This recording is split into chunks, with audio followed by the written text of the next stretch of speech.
Ain't Slayed Nobody is a produced actual play podcast intended for adults, and may contain material that some people find disturbing. Please see the episode notes for content warnings and listen with care. After 27 years, Funland management announced that the popular amusement park will close its gates for good, effective immediately.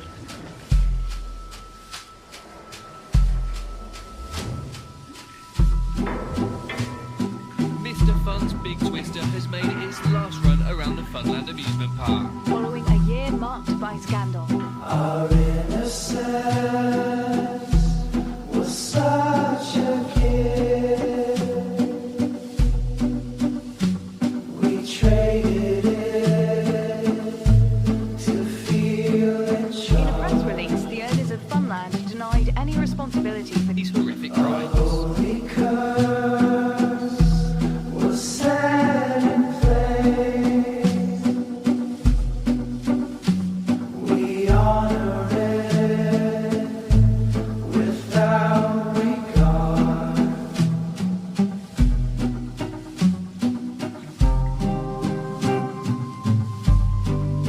Funland will permanently close. With Funland management not responding to our request for a statement about the murders.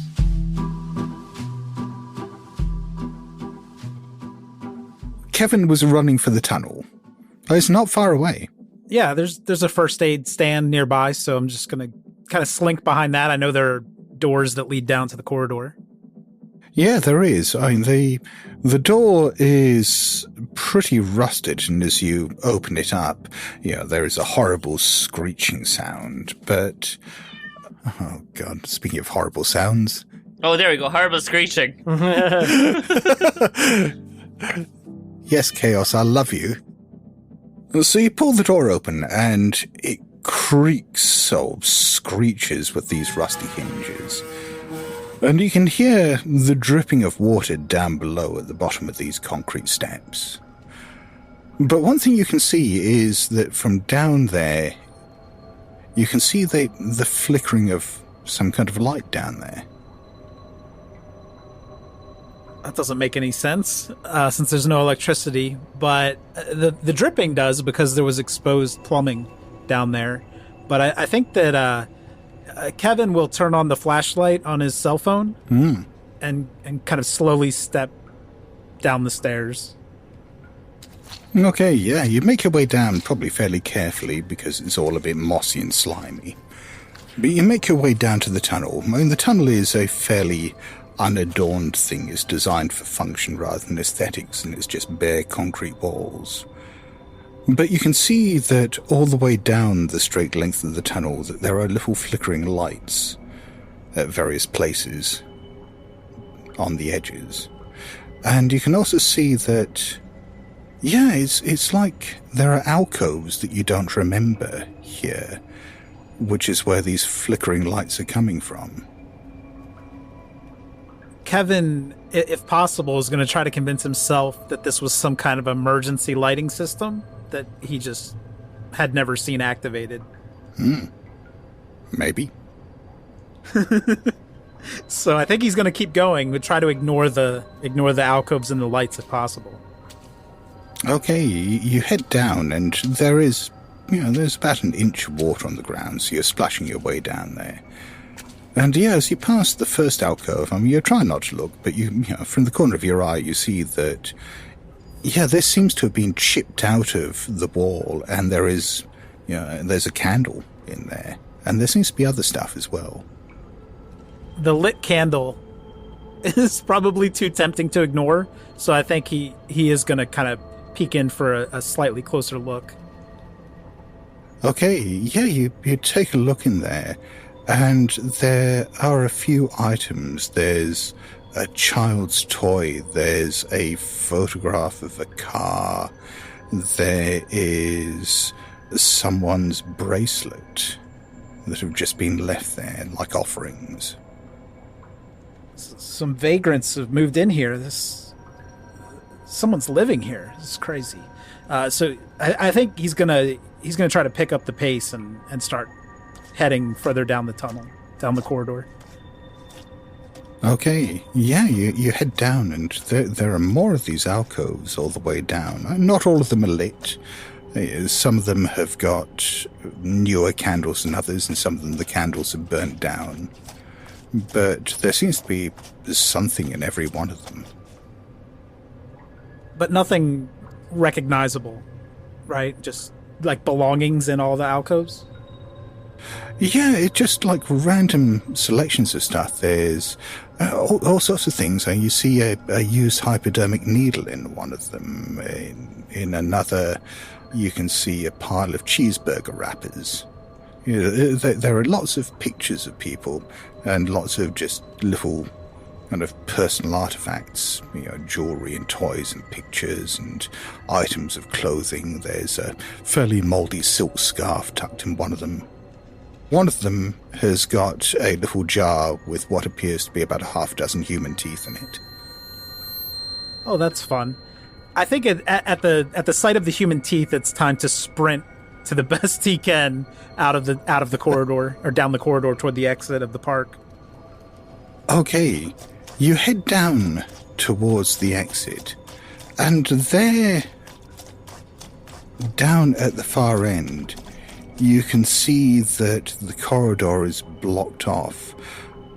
There are more candles down here, and there seem to be more offerings or whatever just left on, some of them just soaking into the water here, others just leaning up against the walls of the tunnel.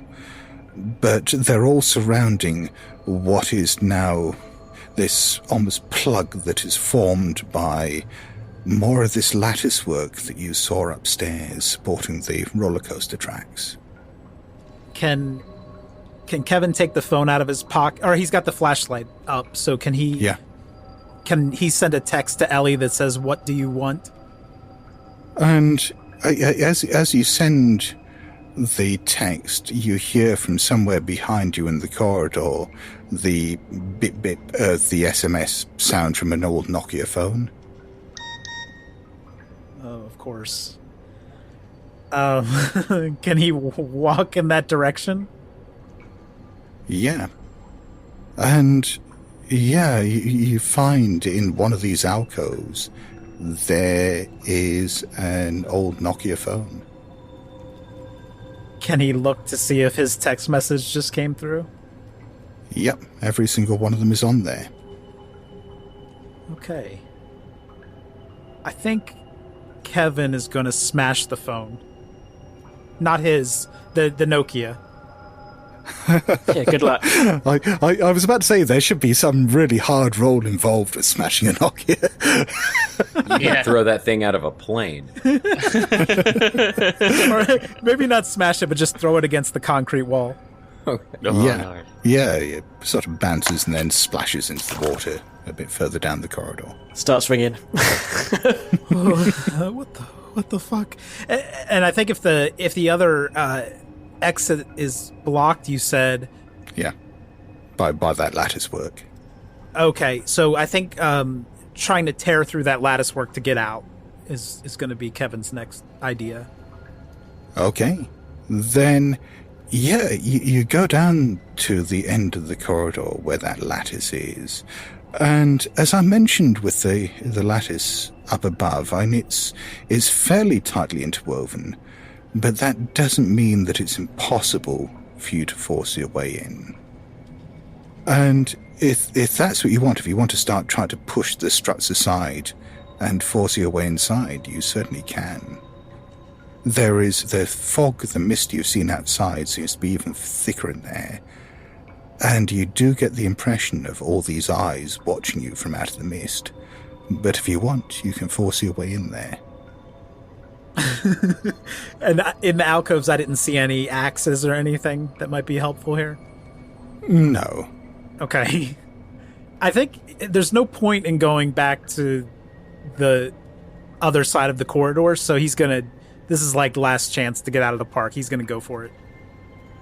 Okay. And I think we'll come back to you in a few moments. Let's cut back to Jonesy. Okay.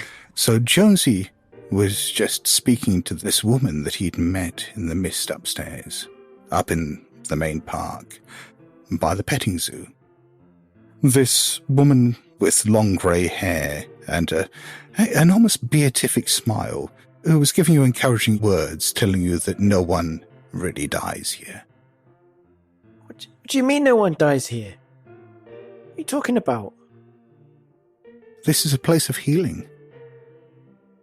Yeah, right. Sure. So, yeah, that's great. Yeah, so how do I get out? Getting out of here requires an act of will, an act of self-knowledge. She looks like she's trying to think of exactly the right words, and then she looks you straight in the eyes and gives you a big smile and says, an act of sacrifice. What do you mean, like paying someone? I haven't got much money, but like I can, like, if you get all that shit, I'm sorry, I mean that stuff away from the doors, I might have like a $5 or something. No, what you need to understand is that, for example, I can come and go from here as I please. What's trapping you inside here is you. There's something that you're holding within you, some lie that you're telling to yourself or the world that is keeping you a prisoner here. This is a place of absolute, brutal, painful truths. As long as you have that lie festering within you, this will be your home. But as soon as you're ready to let that go, you can walk out of here a free man. Jonesy looks really uncomfortable. I don't know what you're talking about. There's nothing inside me. I haven't lied to anyone. I just want to go home. Well, then you should just be able to walk straight out of here. Yeah, we tried that. Yeah, that didn't work. I can help you. I can help you rid yourself of your lies if that's what you want. I can help heal you. I can help with everything that is eating away inside of you. True salvation lies within him. True salvation is his gift to you if you just tear away the veils and see the truth for what it really is. What him? Who are you talking about? As she just indicates, she sweeps her hand around and just indicates as if showing you just everything around and says, him. You don't understand, do you? You're somewhere holy. You might think of this as a temple, but it's more than that. We are here within his body. We are here within his flesh. This is a God made manifest. We are like worms, maggots living within his body here. But he gives us blessings. He gives us truth. He gives us light if we approach him. If we divest ourselves of the lies, if we tear away the veils and see the truth for what it is, he reveals all. Right. Fine. What do you need me to do? Well, if you want to divest yourself of your lies, come with me. I'll show you. And she places a hand on your arm and starts leading you somewhere. Are you going with her? Jonesy kind of like looks behind him for a second and then pulls himself up straight and goes, Yeah, I'll go with you. I can't live like this anymore. Okay. And she starts leading you towards the building that you just walked away from on your way to the petting zoo. This building with this huge clown head in the front. You can see written on the side, I mean, there's all sorts of gaudy paintwork on the side that shows, clowns tumbling and falling and bouncing on trampolines. And there's a writing on the side that says, Mr. Fun's House of Hilarity. But she leads you around the side, and you can see a separate entrance and a separate sign that says Hall of Mirrors. What's in here? Salvation, she says, and leads you inside. Shall we cut over to the others then? Max and Jason. Jason can see that the wound is stitching together in Max's throat. Max can now breathe properly, that you can actually now form words again. You're beginning to get your strength back, and there's still all the blood, smeared all over your neck and soaked into your shirt. Yeah, you're now beginning to feel all right again. Max, are you alright? I don't know. I just got stabbed in the neck. Yeah, but you're talking. Okay, this is different. Do you feel alright? The big man in the bomber jacket is still sitting there going, Trace, is that really you, Trace? I'm sorry, I'm really sorry. I'm sick of this shit. Who the fuck is Tracy and why the fuck are you stabbing people? Who are you? I don't know. I heard Trace's voice. Why are you speaking in Trace's voice? I'm not speaking in any voice. And you hear, just this voice again coming from somewhere saying, "It's all right, Baz. Everything's going to be all right." The fuck is happening? Who is Trace? What is that? Who are you? What is happening, guys? This man he's almost on his hands and knees, sort of shuffling over towards you, just with this sort of almost bashful, nervous look on his face. He's still spattered in Max's blood as well, but he gives you a sort of half smile as he's coming towards you. I'm going to slap him. Point at him, slap him, and go, "Who are you and who is Tracy? Start making sense real quick, buddy, because you just try to kill me. I don't know why we don't just get rid of you now. What is happening? Who is Tracy? Who are you? What is this shit?" He was speaking in Trace's voice. I knew that she was still around here somewhere, or at least part of her. Where did Tracy go? Well, she went home, didn't she? Well, where's home? Down the street? Macclesfield. No, I'm not really doing a Macclesfield accent. Oh, yeah, okay, let's say Macclesfield. I'm shit with accents anyway. So it's, down in Macclesfield, yeah. So she's gone to Macclesfield. Okay, now who are you? What's happening? He says, I'm Baz. Alright, Baz, you gotta work with me here, Baz. You're gonna get slapped again. Give me some context. You lost Tracy. Tracy went to Macclesfield. You're here. You stabbed me. Why? What's happened? Why are you freaking out? Slap. He just says, I don't know. Everything I've seen in this place has been so fucked up. I saw you running towards me. I was just defending myself. How long have you been here? I don't know. I don't know. There isn't really day and night here. I don't know. I don't know what's going on. Clearly. Okay, Jace, who the fuck is Tracy? Because you seem to be talking in her voice. What's going on? I don't know who the fuck Tracy is. What, you think I'm all-knowing? How did you get here? The Fiat Punto. Tracy told me to come.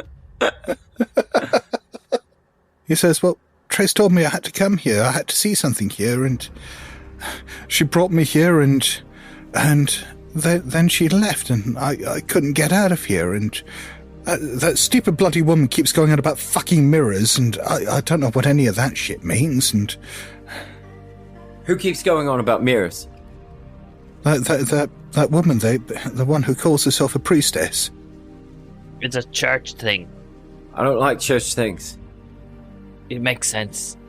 She keeps trying to get me to look in mirrors, and every time I do, I don't know, it's... What's your feeling on spongy hands? Yeah, I looked in a mirror. It wasn't good. Did she tell you what to do then? No! I looked in a mirror and something crawled out of it and grabbed me. Now he's called Tracy. What, you found Tracy in a mirror? Tracy found us. Yeah, that makes sense. Well, how does that make sense? No, okay, hold up. Whoa.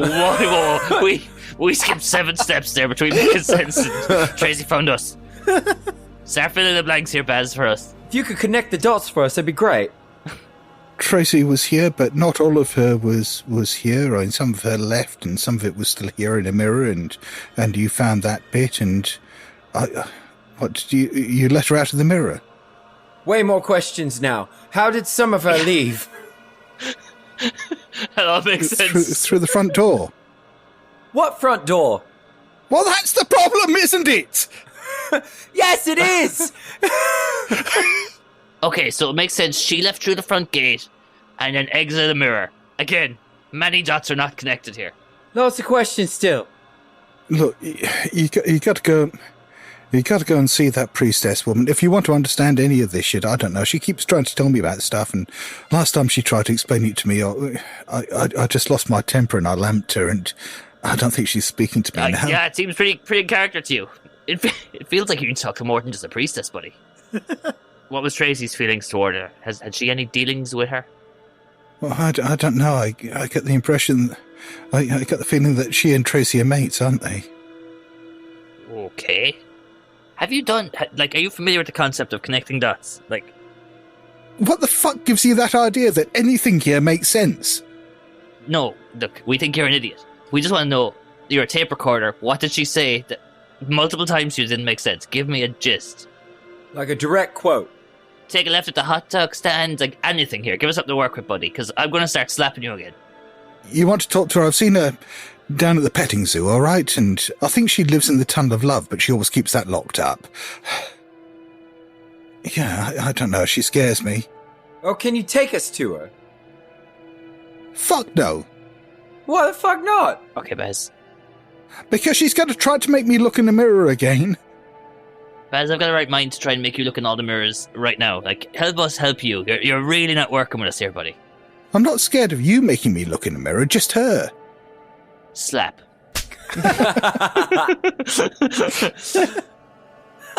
Okay, hold up.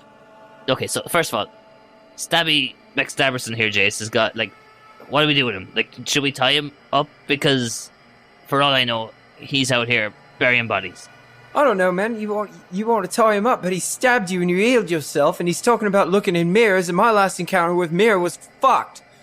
So, what do you want to do? You want to kill him? Baz, have you got an idea? What do you think we should do? I really don't give a fuck, he says.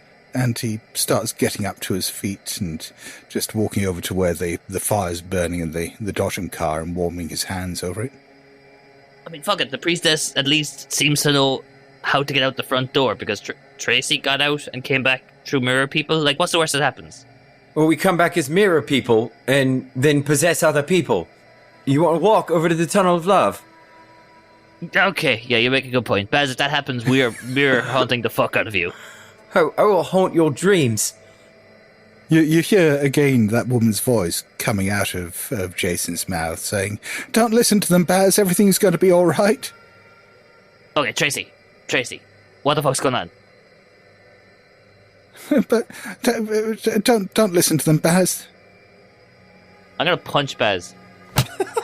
Tracy, you need to help me here, or else he's going to get punched again. I'll actually punch him. I became a real dark dude real quick, didn't I? You managed to sucker punch Baz. I won't make you roll for this, and it's not really that kind of fight. And he sort of staggers backwards and just looks at you in shock and surprise. You split his lip and there's blood running down. And you hear Tracy's voice just coming out of Jason's mouth going, "No, Baz! Don't hurt him!" Tracy, you gotta tell us what you know. Who's this priestess? Why are you now inside? What fucking priestess? Oh, Jesus. Can I threaten to kill myself? Oh, God. Okay. I thought I was loose cannon, but no. No, she's in me. Fuck her. I will end you and me. Give me an intimidate roll. All right, well, I rolled a 91, so it doesn't really matter. I've got 20 intimidate, so I'm real fucking... Push the roll. I'm gonna do it, I swear I will! Tracy is still wailing and going on about Baz, and you're standing there threatening to kill yourself, and Baz is carrying back from Max having thumped him in the mouth. And so I just punched Jace. Okay, so yeah, you punch Jason. Tracy, you gotta work with me here. I fucking hurt. Yeah, and you hear this wailing cry of pain from this woman's voice coming out of Jason's mouth. "Save me, Baz! Save me!" as Baz just launches himself towards you in a flurry of fists. Let's cut back down to where Kevin is. Oh, Jesus. I feel like I didn't help there at all. No, I don't think you did. I think you did pretty much what the opposite of helping might be. So Kevin is crawling, pushing his way through these struts deeper into the lattice. Like I said, there is this thick, ever thicker mist that is growing around you. And the further you get in, I mean, you're probably only a foot or two in at this stage, but the further you get in, the more that you can actually see these eyes watching you, these large eyes all over the place, just in the fog. Fuck this. Is it too late to get out? Yeah, you can certainly back out at this stage. I do, however, want you to make a sanity roll as you suddenly sort of get the impression that, yeah, whatever you're in at the moment, this isn't a structure. You are inside something alive, something vast, something that is now giving you its attention. And are the eyes human? Oh, no. Okay. A 95. That's not great. Yeah. You are completely unable to deny to yourself what it is that you're inside of. You see the truth. You see the truth of where you are. You see that, yes, you are not just within something, but you are within the very body of a god. And that every lie that you've told yourself about yourself, every lie that you've told yourself about the way the world works, every lie you've told yourself just to put this veneer of acceptability on the horrible truth of reality is getting torn away, and you are just suddenly able to see. So, let's give you a sanity roll here of... So you lose 58 points of san. Wonderful. Yeah, so my sanity was 50. Okay. Holy shit. So with that, yes, the true nature of reality as it is comes crashing down upon Kevin's mind. As he crawls out of the lattice, the world looks very different to him. Everything is just this sort of grey, pulpy mass. You can still see the flickering lights in the corridor, but the corridor itself seems to be this grey, pulpy mass. The things in the alcoves are these sort of grey, pulpy mockeries of whatever they were. But worst of all, when you look down at your hands, well, oh dear. So, let's cut back over to Jonesy. Great. This woman has led Jonesy into the Hall of Mirrors, and there are candles flickering within here as well. You can see that in the Hall of Mirrors there are, some freestanding mirrors, lots of freestanding mirrors. There are mirrors up against the wall. It looks like there used to be a mirror maze here, but it's been partially dismantled. A lot of the mirrors have been taken out. And as you're looking around, you can see that in most of the mirrors, there's just this grey mist. But in a fair number of them, as you're looking around, there are these shapes, these grey, pulpy shapes just moving inside, as you saw over at the carousel. These humanoid forms pressing up against the glass, some of them just silently pounding their fists against the inside of the glass, as if trying to get out as you look around. Who are those people? Where have you brought me? They're not people, dear. They're not people. Don't make that mistake. They're what's left over. They're remnants. They're the worst that people have excreted and left behind here. The worst parts of themselves, the lies that they told themselves. The things that were trapping them here. And what you need to do here is make one of your own. Find a mirror, an empty mirror that you like. Something that speaks to you. And just look into it. And tell it all the lies that are holding you here. Tell it what is anchoring you here. Tell it the things that are festering inside you. And just let it take them. Let it take all the things that are rotting away inside you. And then I'll become one of those things. No. You'll leave. You'll create one of those things. You'll leave your psychic excrement inside the mirror, and then you'll be free to go. Fine. Show me what I do. Show me a mirror. Well, which mirror would you like? Choose it for yourself. And you can see, there are all sorts of, most of them are fairly large freestanding mirrors. Some of them are curved, making you look thinner or fatter, or shorter or taller. But some of them are just straight mirrors. I think Jonesy's going to sort of edge into the room, and at first he sort of isn't really sure, and he'll sort of look at these things in the mirrors but keep very, very far away and very hesitant, and gradually he's just going to make his way through until he stands in front of one of those curved mirrors where it makes you look like Jonesy look really, really small, but the mirror's really, really big in front of him. Oh yeah, perfect. And the woman comes up behind you and just places a gentle hand on your shoulder and says, now, take hold of either side of the mirror and look into it deeply. And just tell it what you need to tell it. Just whatever is burdening you, whatever is holding you here, just let it all out.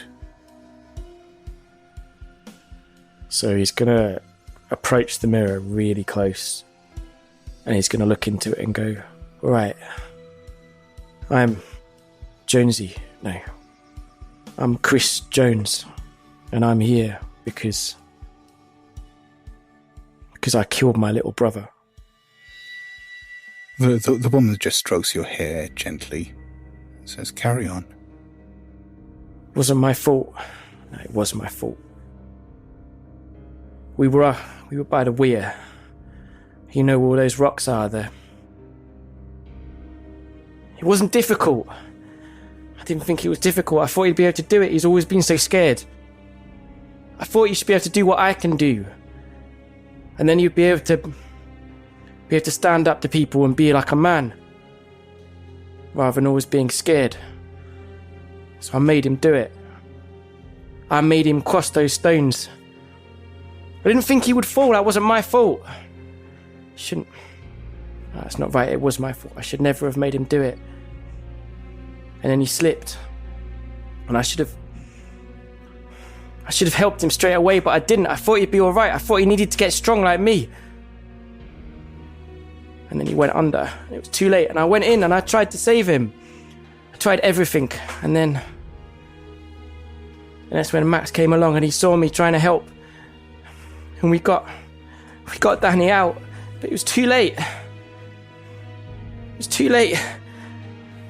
And then that's when all this story started. People thought I was the hero because I tried to save him and because I nearly died too. And then we got famous, and that's how we started this YouTube channel. And I should never have done it. It's not what I wanted. Please, just make Danny come back somehow. Okay, and can you give me a power roll? That's a 22 versus 60. That's a pass. Hard success. So as you're saying all of these things, you can feel it's almost like the words are pulling something else out of you as well. It's not just the sound that's coming, but it's all the feelings that are coming with this, all the memories and the doubts and the fear of discovery that you felt, and just all the self-loathing is just pouring out of you like psychic vomit. Just you can see this grey stuff just coming out of you, pouring into the mirror. And behind it, something is taking shape. Just this grey mass, this humanoid grey shape. And as you're speaking, I mean, it's starting to smash its fist silently against the other side of the mirror, helplessly. And can you give me a sanity roll, please? That is a no. No, I got a 64 versus 60. Okay. Well, as therapeutic as this is, there is also the realization that as all of this is coming out of you, that yes, I mean, these are the bad bits of you, but they are bits of you. There's part of you now that is just getting ripped out of your mind, that is there now, trapped behind the glass. You can feel the loss within yourself. You're giving up something essential, something now that is trapped. You are less than you were. So let's make the SAN roll. And you lose, you lose 18 points of SAN. Down to 42. We'll deal with the repercussions of that in a moment, but there are 2 more rolls I want you to make. First of all, can you roll 2d10? So that's 12. Okay, so you lose 12 points of power, so that represents the part of your spirit, soul, essence, whatever you want to call it, that has come out of you and formed whatever this is in the mirror. And can you also roll a d4, please? 3. There is just this moment of realization in your mind that there is only truth left within you now, that just the very notion of trying to tell a lie, even the mildest white lie, is just so completely abhorrent to you that you just can barely even conceive of it. In game terms, if you want to remember this, just in case it comes up during the rest of the game, anytime you tell a lie from this stage, you have to make a SAN roll. And if you fail, you lose a d6 SAN.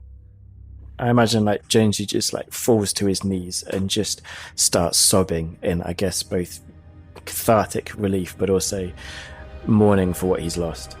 Yeah. And the woman is still there behind you, stroking your hair, and says, "It's painful, but any healing is. You'll be stronger for this," she says. And you can hear in her voice that she believes what she's saying, but maybe you're not sure you do. So he sort of pushes himself up and goes, "So can I go now? Is that it?" Yes, you can go now. You're free to go wherever you want. But you're always welcome back here in UNLAND. You're always welcome. If you know anyone else out there in the world who needs help, who's carrying a burden, bring them here and let them know about it. Find some way of bringing them to our gates. And she just gestures around expansively with her hand and says, "And Daeloth will do the rest." So let's cut back to Max and Jason. Max was beating the shit out of Jason while the voice of Tracy was pleading, and there was a bit of a fight going on with Baz. What is your goal here? What are you trying to accomplish? I guess we're trying to get any information out of the 2 of them about this priestess, but they either aren't willing to tell us or don't want to tell us. I think Max's next thought is, if we're not going to get any information, fuck it, let's talk to this priestess. She might make sense of this shit show. Yeah, I agree. You can stop hitting me now. Okay, look, I guess we're going to the Tunnel of Love and seeing if we can, find a way out of this hellhole. Let's go. So you make your way through the fog.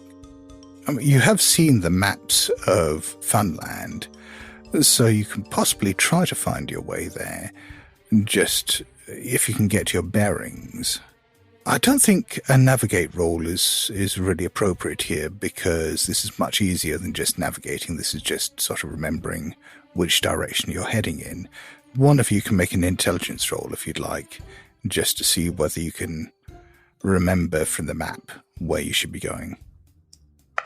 And we got fuck it. We got an 84, but I got a shitload of luck. Or I could push the roll. I'm not gonna push this one. Push the roll. No, fuck that. I'm gonna just drop. I'll drop 24 points of luck. Okay, so you blunder around for a little bit, but you do eventually find your way, first of all, past this pen of a couple of goats and all these chickens. Then you eventually find this fairly foul-smelling sort of canal of water, of stagnant water. There are some swan-headed gondolas that have half sunk into the water, that are in horrible states of disrepair. You can see in the water itself there are rats just swimming around in there. The water is covered with scum. The building that the canal goes into is, a fairly long, straight, covered building. It looks like it was whitewashed once, but the paint is peeling off. There are hearts and flowers and cupids and stuff like that have been painted that, again, have largely faded away. But there is just a sign over the booth down at the far end that says Tunnel of Love. Tracy, do you know where this priestess lady is? Thank you, Tracy. There's a brief pause, and she says, "Where's Baz?" Baz is holding down the fort back at the campfire. Okay, can we go back and see him? No, we can't fucking go back and see him. I need to talk to Baz. Baz didn't want to talk to you. Baz said you were real crappy for leaving him alone. He said the only way to sort it out was to talk to this priestess. I don't know any priestess. Okay, look, Tracy, you sit tight. I don't know, get comfortable, I guess. We're going to talk to a priestess. We'll be right back with Baz. Any day now, minute now? I don't know how it works in here. Alright, let's go in. When you say go in, there isn't an entrance as such. It looks like the way this worked was you got into the gondolas and you got pulled down the water through the Tunnel of Love. But obviously the gondolas aren't moving. There's not an entrance as such you can see, but as you poke around, there does seem to be perhaps a service door around the side, but there is a padlock on it. I guess we try and get in here, right? Can we get in a gondola and see if it just starts up? The gondolas are pretty much sunk. Yeah, they're not self-powered. It looks like they were pulled along by cables. You could potentially get in the water and swim or wade through. I kind of want to do that. Or alternatively, it does look like there are thin little ledges. They're not really designed to walk on, but thin little ledges just down the edge of either side of the tunnel that you might be able to walk on, but they are covered in pigeon shit and moss and water. They look treacherous as fuck.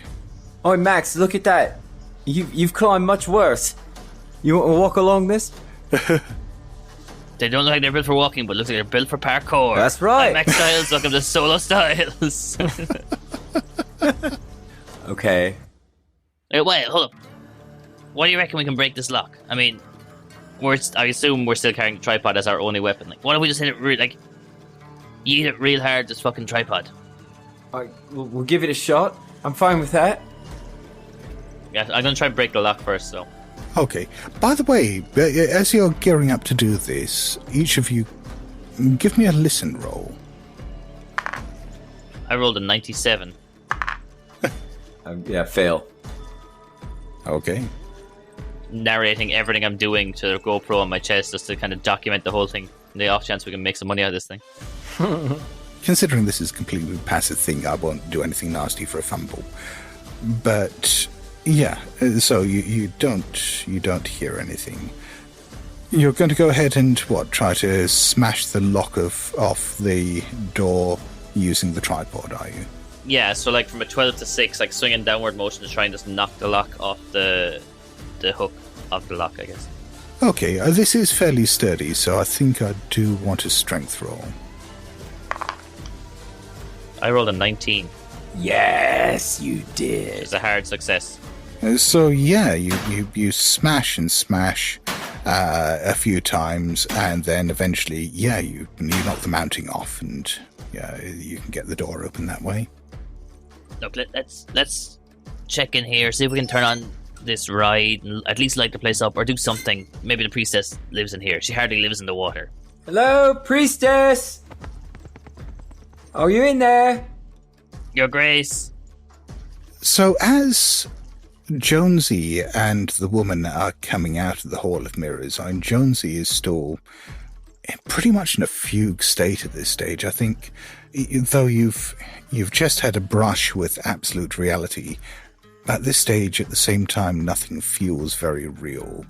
You're having this completely dissociated feeling, like nothing around you is quite what it seems, but you just can't sort of break past the veneer of lies. But as you and she come out of the Hall of Mirrors, you do hear, not that far away, the sound of Max. First of all, there was a sort of smashing sound, and then you hear Max shouting out something about priestess. Is that who I think it is? Do you know who that is then? The woman says. Yeah, I mean, no, I don't think I do. I thought I did, and I thought they were my friends, but I don't want this anymore. I don't want to do this. I don't want to be part of this. I don't want to use Danny's death anymore to launch myself into fame. No, I'm gone. This is it. I'm gone. Which way's out? The woman just nods and says, "You know what's best for you." And she places a hand on the back of your arm and says, "Remember, you're always welcome here." And then Jonesy's going to turn around and head towards the exit. And before he sort of goes out of sight, he just turns around and shouts, "Max! Jace! Kevin! Hope you find what you're looking for. But it's not me anymore. It's not me." And he just walks out of the park. Okay. And yes, I mean, when Jonesy walks off towards where the main entrance is, yeah, there is the main entrance. There is the way out of UNLAND and back into the world. Meanwhile, back at the Tund of Love, you'd heard this voice just as you were breaking in. Inside, there is... Obviously, this is a maintenance area. There's a bit of machinery. You can smell the smells of rat piss and pigeons and mold and God only knows what else in here. You were just heading inside when you heard Jonesy call out like that. It's not me anymore. Jason, if he heard it, is probably going to run out and look for him. I think Max would as well. Then you run back in that direction, and you do see a shape in the fog before you. But, yeah, this shape isn't Jonesy. The shape that's coming towards you, there's something quite wrong with it. So, going back to Kevin's point of view, Kevin, as we've determined, has hit zero sanity. In your moment of clarity, a moment of realization, you have decided that you need to shed yourself of all artifice, that Everything about the world is wrong. Unfortunately, at some point, you've managed to find bits of broken mirror. And the figure that's coming towards you out of the fog is human-shaped, but it is absolutely just drenched in blood. It's leaving a trail of blood behind it. And as it gets closer and moves out of the fog, you realize from the bit of broken glass in its hand that it's just been systematically stripping all the skin off its own body, just skinning itself as it's been going along. As it's walking towards you, it's just peeling a large flap of skin off the side of its head. Have you seen him? Have you learned the truth? Let's have sand rolls. Okay. I rolled a 30 against a 57. 59 versus 64. Neither of you really liked Kevin that much anyway, did you? And so Fuck Kevin. you both lose 1 point of sand. He seemed kind of nuts anyway. He came over to America with 43 followers on a subreddit. I mean, Yeah. a couple more TV dinners and he was here. Have you been cleansed? Oh, wait, no, look, I've got a shirt covered in blood. I want to help you see him. You need my help. And he holds the broken shard of mirror out toward him. And he keeps walking closer and closer. All right, Kevin, you just stay back there. What's going on, buddy? Talk to us here. Like, did you meet your crazy dead girlfriend? Looks like y'all had a go of it. And just walking toward them with the shard. All right. Well, I don't think Jason's having any of this. Can he take a cut at Kevin? Can I get that tripod from Max and maybe try to keep Kevin away? Like, I want to give him a hard shove. Go for it. Yeah, I think if that's all you're doing at this moment, just temporarily keeping him at length, I don't think you need to roll for that, because you're just basically holding a tripod out at arm's length and keeping it between you and him. Why don't you just stay back, Kevin? Now tell us what you mean help. I can help you see God. And you hear a woman's voice from behind you saying, "You've seen him, have you?" I don't know if I saw him for sure. I think I did. I know he's here, and I know he saw me. He saw who I am. I mean who I really am, without my fear and corruption, without the banality of human worry, without the flesh. He was beautiful. I suppose there is beauty in truth. Not everyone sees it as beautiful.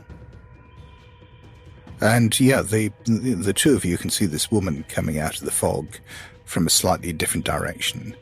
That is, she's got long grey hair and is dressed in this sort of faded, slightly tattered dress. Max, you think that's the priestess? Yeah, let's see if she can help. Maybe she can cure this guy. You're having this conversation in front of her, so she just joins in. Cure him of what?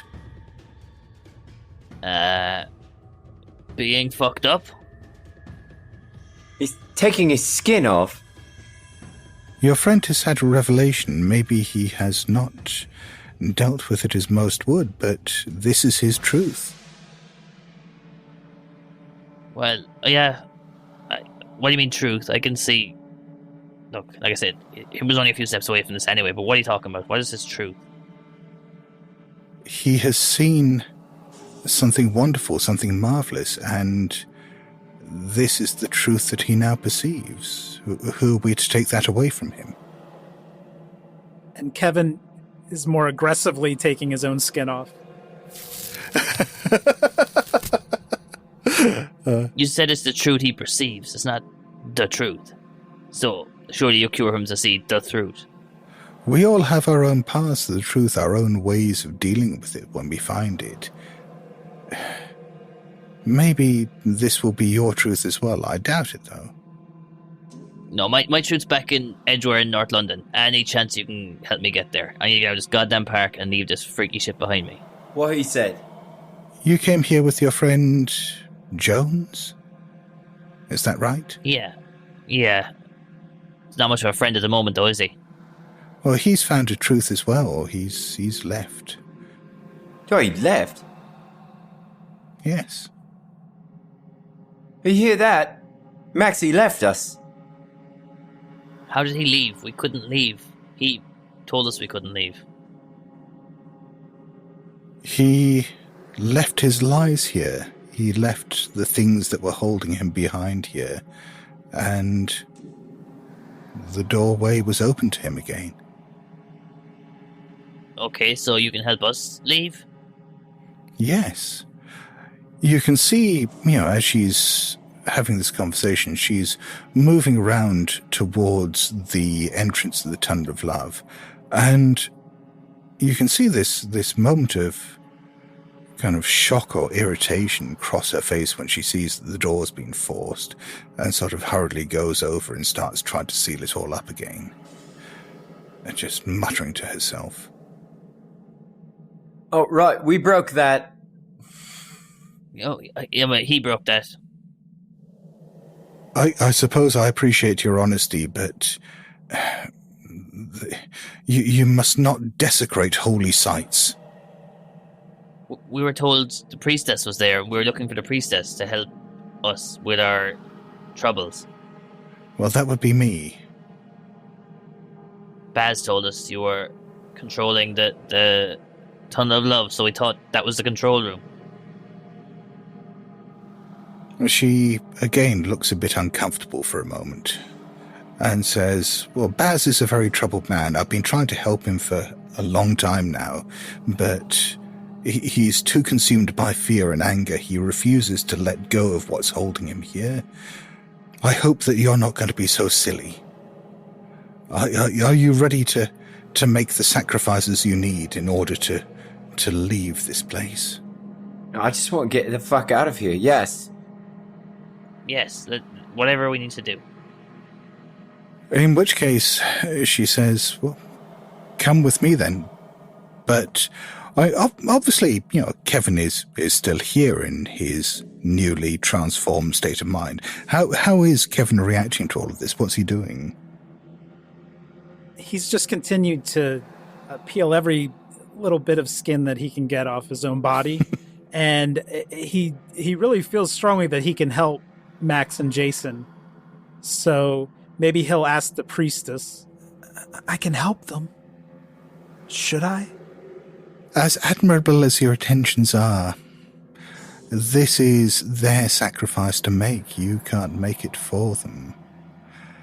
But you have been touched by Daeloth, and as such you are now blessed. I think that there is a future for you here, that perhaps you and I can work together in the glory of Daeloth and make this an even more perfect place for his will. We are blessed. So, I'll be seeing you around? Yes. Then Kevin turns around and walks off, oozing a trail of blood. And stabbing at anything that looks like it belonged in his former world, the world of lies, with that glass shard. Nice. Okay, so yes, Kevin disappears off into the fog. So are the two of you then following the priestess off towards the Hall of Mirrors, or are you doing anything else? Follow her, I guess? Yeah, I'm going to follow her. Well then, it is almost exactly as I described with Jonesy. So she takes you to this entrance that is marked Hall of Mirrors, and she takes you inside, and it is still, as I described earlier, that you have all these freestanding mirrors and the remains of the mirror maze in there. Most of the mirrors empty, some of them still with these grey spongy forms banging silently at the inside of the glass. And she says to you, if this is what you will, then each of you should find an unoccupied mirror and just tell it all the lies that are holding you here, all the lies that you tell yourself, all the lies that you tell your friends, the lies that you tell the world. And once you have divested yourself of those, then the exit will be there for you. You want me to just go talk to a mirror? Yes, just that. Go up, hold both sides of the mirror, look deeply into it, and tell it the truth. Tell it your most painful truths. Tell it to the lies that you've been telling the world, and you'll be free. But what if something from the mirror crawled up inside me? Oh. So she points at one of the grey forms that's moving around inside the mirror and says, what, one of those got out, and what, it found its way into you? Yes. Oh, I'm so sorry, child. I am so sorry. There's no salvation for you. Don't you understand that these creatures here, these are creatures of pure lies and corruption, that you can tell your own lies, you can free yourself of all the untruths that there are and let yourself out, but you can't free yourself of someone else's lies. Those aren't yours to tell. You're forever burdened with them. You can see that there are tears in her eyes, and she comes up and strokes your cheek and says, I'm so sorry that there is no exit for you.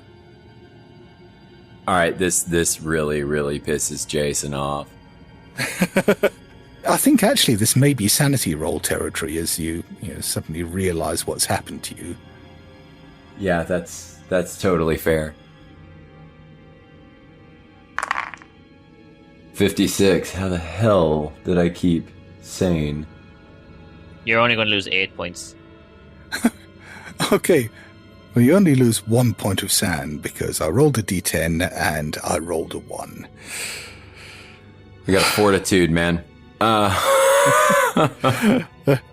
So even with that crushing realization that you are trapped here, and somehow, maybe it is because you're still able to lie to yourself about the horror of your situation, but it hasn't all come crashing down on you. Not quite. Are you telling me I'm stuck here? She nods gravely. Okay, so I'm going to take the tripod and try to break one of the mirrors. Are you trying to break an empty mirror or one that has got one of these grey forms? Whatever's closest, I'm pissed off. Yeah. Are you just smashing the one mirror, or are you going on a smashing spree? Oh, I think he's trying to get her attention. So Jason's gonna just rear back and, all right, what? You think I'm stuck here? And he just takes a crack at one of the mirrors with the tripod. Okay, yeah, you smash one of the mirrors, and yeah, one of these grey forms starts crawling out of the wreckage of broken glass on the ground. The woman looks panicked and is backing away from it. What are you doing? Well, you tell me I'm stuck here. Blasphemy! Well, look, they can climb out. Why can't I climb out? She's just backing away from you. Her face is just contorted with anger and fear. What's Max doing? Max is going to grab the nearest mirror and start telling his real truth intense lies. Like real hard, like real quick. Okay. So this is going on in the background while this confrontation between Jason and the priestess is going on just beside you. So you may be able to pull this off. So what, while everything else is kicking off around you, is Max telling the mirror? So, oh, fuck. Look, this stupid channel is all my creation. Jonesy gets all the love because he does a couple of flips, but without me, he'd be still stuck on Brighton Beach, just flipping for girls to impress them. I've made him famous. I've made all the money. I should have this channel. I should be running this channel. I was going to get rid of him. However, that was going to happen. I didn't care if he got hurt. He was going to be just gone. Him and Jason could go back to bumfuck nowhere, doing their flips and camera work. I was going to run the channel. It was going to be Flows Incorporated. Fuck, essentially. Oh, yeah, I think... Well, I mean, that sounds like enough of a harsh truth. So let's have that power roll off you while this is going on. I also pee with the toilet seat down. I'm a real bad dude. 93. Yeah, maybe it's because of the distraction. Maybe it's of the smashing glass and the argument that's going on. Maybe it's because you're not telling painful enough truths, but whatever it is, at the moment, you're just shouting at a mirror. Would I realize it's not working? I assume that I've got that it's not the full truth, so I'm going to continue on and going. Yeah. I didn't care. I went to any lengths. I was going to gaslight him about his brother's death. I didn't, torment him, go crazy, whatever it was. I just wanted to break him and get him out off the scene. Okay, so you get to push the roll. If you fail, the consequences for all of this are going to be doubled. Ooh, 16. Ooh. Okay. That is a hard success. Well then, okay, so you lose some sand, first of all. Make a sand roll. 69 versus 63. Okay, so you lose 20 points of sand. Oh, Jesus. I'm going to peel myself like an orange. That was a 20 on a d20. Yes. You also lose... Boy. Can you roll 2d10, please? You lose that much power. I've lost 17 power. So I'm down from 65 to 48. And can you roll a d4 as well, please? This is of good stuff, right? D4 of good stuff. I got a 3. We've all rolled 3s on that d4. So again, you have the same consequences Jonesy had, in that you are now completely unable to tell lies without it eating away at your psyche. You know, each time you tell a lie, it will be a d6 sand loss. But, or at least a sand roll with a potential d6 sand loss. But Okay. the main problem you have at the moment is you are now entering a bout of madness at the same time as shit is getting real, as it were, around you. Let's see how real things are getting. Only Scott Dorward would say ghosts coming out of mirrors is real.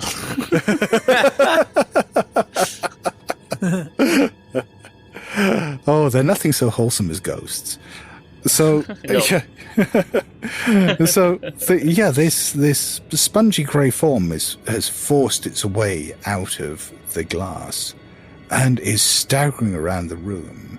It has 3 potential targets. Let's see who it's going to go for. Let's roll a d3. Oh shit, it's going for the priestess. Yay! So, yeah, this form staggers out in the mirror, looks around. It doesn't pay any attention at all to Max, who just seems to be absolutely mesmerized by whatever is going on in the mirror in front of him. He's just out of it at this stage. It looks in Jason's direction, or at least you assume it looks. It doesn't really have eyes. But then it starts staggering over towards the priestess. The priestess is just looking around in panic at the moment, and she runs, tries to get past it. I'm going to make a quick roll for her. She runs past the thing, and heads over towards the door, but in the process of doing so, she knocks over a couple more of the mirrors, and they fall over and smash on the ground in front of you. There are now more of these things clambering out. She is legging it for the door full pelt, but one of these things has grabbed hold of her. There is another one that you can see now that there are more that have been released by the mirrors that are heading over in your direction. I mean, what's Jason doing? At the moment, Max is just completely out of it, looking into the mirror, helpless as all this is happening. I think in a last act of desperation to save his own soul or whatever, he grabs Max and tries to get him out. Oh, okay. Then I think, because Max is pretty much in a fugue state at the moment, let's do this as a strength roll just to see whether you can push him out of the fire exit before one of these things reaches him. Fucking fail. 88 against a 65, but I think at this juncture, nope, that won't even do it. No, it would do it exactly. All of my luck would do it. I have 23 luck left. Oh, you get to do that? Yeah, I'm going to totally do that. Okay.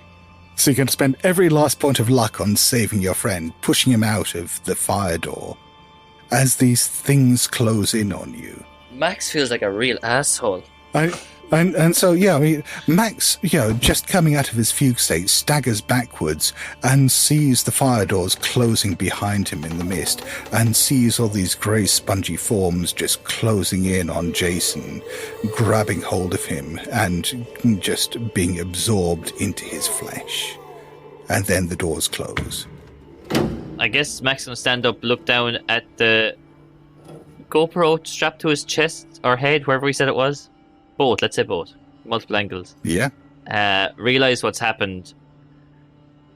He's obviously lost a shitload of sanity after what just happened, but kind of just is a bit more shook after realising he was going to possibly hurt his partner in Jonesy, but more so that the guy who was definitely going to cut out of the whole scene, Jason, just saved his life. And that really affects him. And I guess just run to the door and see if he can yank it open or anything. It takes you a few attempts because it's a fire door, and obviously, it's designed to open from the inside. It takes you a few attempts to do so. And, by the time you force the doors open, you can see the priestess sitting over in one corner, just sobbing uncontrollably. She's curled up. And Jason is lying there on the ground, just in this pool of broken glass, these fragments of glass. And his eyes rolled up in his head, and there are just all these different voices coming out of his mouth now, all of them just in anger and confusion and just complete chaos. But none of the voices you can hear are Jason's. At that point, Max slams the door, runs. As Max runs over towards the exit, then sure enough, as he goes over towards the main entrance is there again. And yes, you can run out to the car park. Across the kind of field towards the car park and pulls out his Punto keys. Kevin obviously, is still there within the park with his new transformed consciousness. He has this innate connection now to Daeloth, the Render of Veils, in whose body you are now living, whose body now occupies Funland, who, has transformed all this place into his own image. And what you discover is that Aina, the priestess, is now unclean, that she has been tainted somehow by your companions, what they did in the Hall of Mirrors.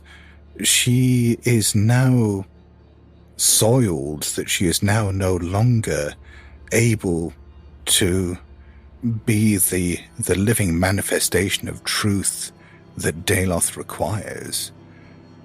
So she beseeches you that you take her place, that you become the new High Priest of UNLAND, the new High Priest of Daloth, there to welcome those seekers who are brought in here to leave their lives behind and have the veils rent away from them. Do you accept this? Of course. It's my first job in management. The skinless high priest of Daloth. Yes. What a cool encounter for anyone who comes to the park. The one piece of Kevin that's still hanging on is waiting to see if Ellie ever walks through the gate. Oh, nice. Yes. Maybe someday. Maybe someday. But Jason, you can look after Jason, perhaps. But the good news is you don't really need to look after him too much. You don't need to feed him or anything like that, because, even when he gets hungry, even when he gets dehydrated, nothing ever dies in UNLAND. Tell me about what's going on with Jonesy outside, then. Max, you'd come running out, and Jonesy is just sat on the bonnet of your car, just sort of kicking his feet, just sort of looking around, not really sure what to do. And he sees you running towards him, and he just holds up one hand. He goes, "All right, Max, so you made it then?" Yeah, I did. Jason saved me. He sacrificed himself. He's gone, or maybe he's still in there, but he's Tracy. He's everyone's secret is living in him, I think. He was a good guy. He deserved better. He deserves better than us. But, and Jonesy pushes himself off the car. A new start, hey? This year has been a really shitty year. But hey, 2020 next year, I reckon it's going to be our year.